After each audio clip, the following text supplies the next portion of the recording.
Kilometre হেঁটেছি। এই 2 kilometre জুড়ে মানুষের ঢল, রাস্তাঘাট, গাড়ি ঘোড়া সমস্ত অবরুদ্ধ হয়ে গেছে। মানুষ কে কোথাতে বলে যাচ্ছে ভাবার ব্যাপার নেই, ভাবা যাচ্ছে না যে এত মানুষ। তারপরে আমাকে সবাই মিলে বললো যে দাদা আপনি গাড়িতে উঠুন। গাড়িতে উঠেও 2 কিলোমিটার পার হতে আমার কাছে প্রায় 1 ঘন্টা লেগেছে। ভাবুন তাহলে কি ভিড়।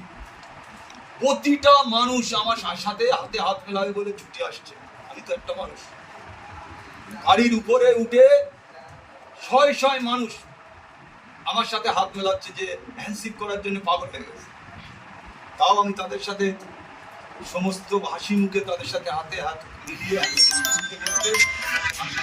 দুটো আবেগ একসাথে করে ভাঙড়ের ঐতিহ্য, ভাঙড়ের যে সার্বিক পরিস্থিতি, ভাঙড়ের যে একটার পর একটা অত্যাচার, ভাঙড়ের যে একটার পর একটা খুন জখম, আজকে কোনো জায়গায় বোম মারা হচ্ছে, কোনো জায়গায় বোম পাওয়া যাচ্ছে, কোনো জায়গায় ড্রাম ভর্তি বোম, কোনো জায়গায় বোম পান্তি গিয়ে মারা যাওয়া।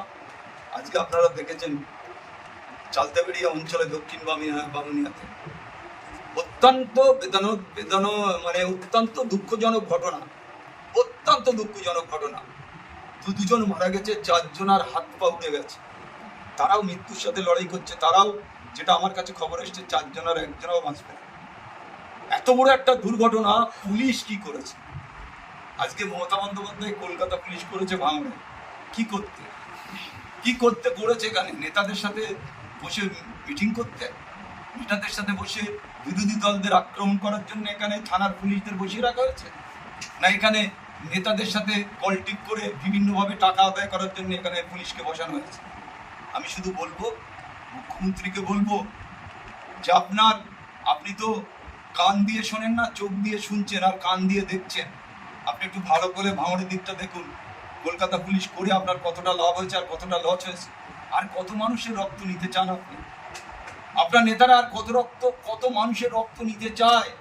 এটা আমি মাননীয় মুখ্যমন্ত্রীর কাছে আমার আবেদন। এর আগেও আমি নেতৃত্ব দিয়েছি আপনার দলে, আর আজকে আমি অন্য দলে। আমি শুধু আপনার কাছে বলবো, আমি কিচ্ছু চাই না ভাঙড়ের সার্বিক উন্নয়ন আর ভাঙড়ের শান্তি, ভাঙড় ক্যানিংয়ের শান্তি। আমরা কিচ্ছু চাই না আইএসএফ এর লোকেরা। আমরা চাই ভাঙড়ের শান্তি, ভাঙড়ের সার্বিক উন্নয়ন, ভাঙড়ের মানুষ যাতে গা খুলে বেড়াতে পারে, হেসে খেলে বেড়াতে পারে। এইটা আপনার কাছে আমার দাবি। আজকে যে খুনিকে পাঠিয়েছে, যে একজন অত্যাচারিত, যে একজন এখানকার মানুষের রক্ত চুষে খাবার জন্যে, আজকে সে বলেছে যদি 2-5টা মরে যায় তাতেও তার কিছু যায় আসে না। আজকে 6টা লোক মারা যাবে আপনার কাছে আমি যেমন বলছি। তারই কি চান উনি আর কত লোকের রক্ত খেতে চান?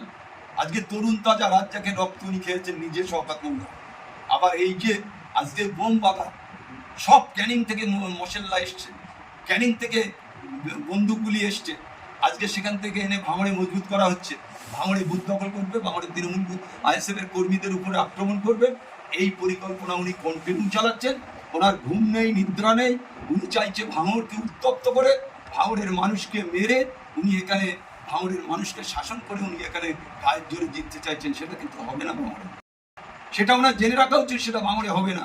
তাই আমি বারবার বলবো, প্রশাসনের লোকের কাছে আমার আবেদন থাকবে যে অবিলম্বে এই ধরনের কাজের সাথে যারা যুক্ত তাদের অবিলম্বে অ্যারেস্ট করে দৃষ্টান্তমূলক শাস্তির দাবি করছে আমি প্রশাসনের কাছে। আমি বলবো সিপির কাছেও আমার অনুরোধ, ডিসির কাছেও আমার অনুরোধ যে আপনারা ভাঙড়টা স্পেশালি দেখুন। এই যে যারা ওসি আছে, এরা 2-3-4 বছর করে এখানে আছে, তাদের ব্যাপারটা আপনারা ভাবুন যে তারা কি করছে। এত কেন এত বোম বারুদ কোথা থেকে? আইএসএফ এর লোকের কাছে বোম বারুদ আছে। সমস্তটা শওকত মোল্লা ক্যানিং থেকে এনে ভাঙড়ে এই অশান্তি তৈরি করছে। সেই ভাঙড়কে শান্তিপূর্ণভাবে সেই ভাঙড়ে শান্তি ফিরিয়ে আনতে হবে। প্রশাসনের কাছে আমার দাবি থাকবে যে অবিলম্বে ভাঙড়ের শান্তি এই কলকাতা পুলিশকে নিতে হবে যে ভাঙড়ের শান্তি ফিরানোর জন্য। তাই প্রথম শওকত মোল্লাকে অ্যারেস্ট করলে এই ভাঙড়ের শান্তি ফিরে আসবে। আমি আপনাদের কাছে বলছি, একজন খুনি, একজন তোলাবাজ, একজন দুর্নীতিগ্রস্ত, একজন শাসনকর্তা, একজন পরিকল্পনা করে মাল পাঠিয়ে এলাকায় সন্ত্রাস করছে। পুলিশ প্রশাসন সব জানা সত্ত্বেও আমি বারবার বলছি, অবিলম্বে শওকত মোল্লাকে যদি অ্যারেস্ট করেন ভাঙড়ে শান্তি ফিরবে। আর না হলে এইভাবে অশান্তি হতে থাকবে। আইএসএফরা হাত গুটিয়ে বসে থাকবে না। এটা আজকে আমি একদম দ্বিন ভাষায় বলছি যে আগামী দিন ভয়ঙ্কর পরিস্থিতি তৈরি হবে। তাই আমি প্রশাসনের সবার কাছে আবেদন রাখবো যে ভাঙড়ের শান্তি ফেরান।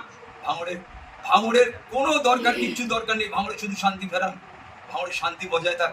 কারা বোম নিয়ে খেলছে, কারা গুলি নিয়ে খেলছে, কারা বোমার মশলা দৌড় করছে, আপনারা দয়া করে পোলেরহাট থানা, কাশীপুর থানা, আপনাদের কাছে আমার অনুরোধ, ভাঙড় থানা, বিজয়গঞ্জ থানা, আপনাদের কাছে আমার অনুরোধ যে আপনারা অবিলম্বে দেখুন।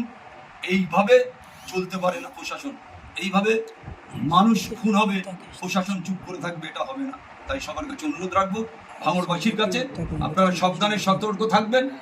এখনো চক্রান্ত করছে এই অপদার্থ নির্লজ্জ খুনি, আপনারা সবাই সতর্ক সাবধানে থাকবেন। দয়া করে ঈদটা শুধু সবাইকে ঈদের আগাম শুভেচ্ছা জানাচ্ছি। সুস্থভাবে আপনারা ঈদটা কাটান, তারপরে নিশ্চয়ই আপনাদের সাথে আমাদের দেখা হবে, কথা হবে।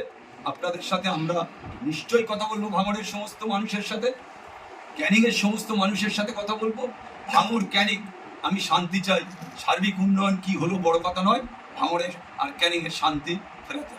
কবে থেকে সংগঠনিক কাজে নামছে? আমি রবিবার সকাল থেকে শুরু করছি, কোন কোন জায়গাতে শুরু করছি আমি এখন বলছি না। আমি রবিবার 10টা থেকে আমার প্রোগ্রাম শুরু হবে, বিকাল একেবারে সন্ধ্যা পর্যন্ত আমার প্রোগ্রাম।